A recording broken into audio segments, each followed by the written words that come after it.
But look what he says in verse 32. So you should earnestly desire the most helpful gifts. But now, and this is how he ends it, let me show you a way of life that's best of all.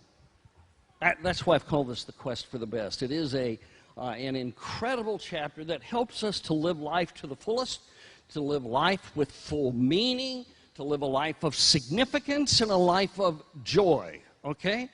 Now, this is the New Living Translation, so some of your translations might say this just a little bit differently, but if you take the context of the Scripture and the definition of the words and the translation of the words in the original language, this is what you've got.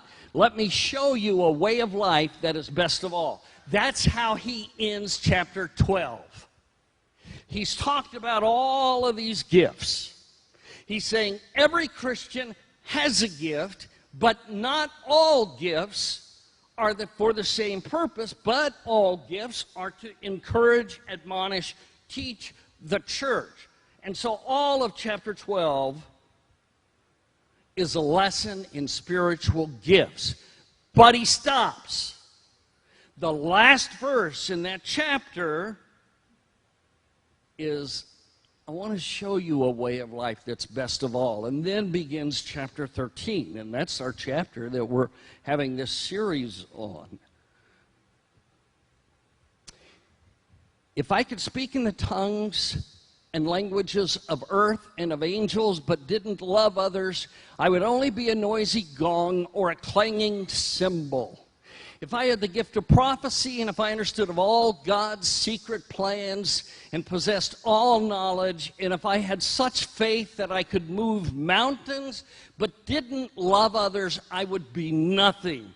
If I gave everything I have to the poor and even sacrificed my body, I could not boast about it. And then here it is. There's the secret. Maybe this is why you're here today. He says, if I didn't love others, that's a little faded out up there. If I didn't love others, I would have gained nothing. That's your purpose in life, to love. Jesus said, listen, Jesus said in the Gospel of John, by this, all people will know that you are my disciples, that you love one another. Somebody talked about Vicky this morning. Who brought, Mary Lou talked about Vicky from across the street. It's just an incredible thing. She's a member at another church, and she comes over here quite often to help. She was here at our workday, which was wonderful. I had nightmares about it all night long. Tim, all night long, I was riding a lawnmower and woke up sore. I think more from my dreams than from the actual thing over here. But it was a blast. It was a blast. Now, Vicki comes over and helps. She spent the day with us over here. She comes over and helps clean the building. And one of the things she said to me when I was visiting with her yesterday, she said, this is such a loving church. That's proof. That's proof right there that we are a loving church. Now, can we do better? Yeah. Okay? Could we do worse? Yeah, hope not. But we can do better. 1 Corinthians 13:3, if I don't love others, no matter what other gifts I have, I may be the greatest faith healer in the world. I may be able to speak in tongues louder than everybody else. I may give all of my possessions away to help some missionary in India. I may do all of this, but if I'm not a loving person, it doesn't make a bit of difference. Period, exclamation point. Love is the key.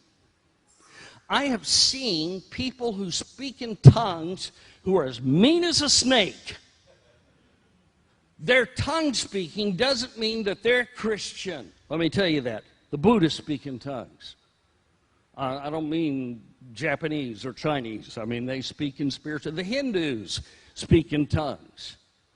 The proof of your Christianity is your love.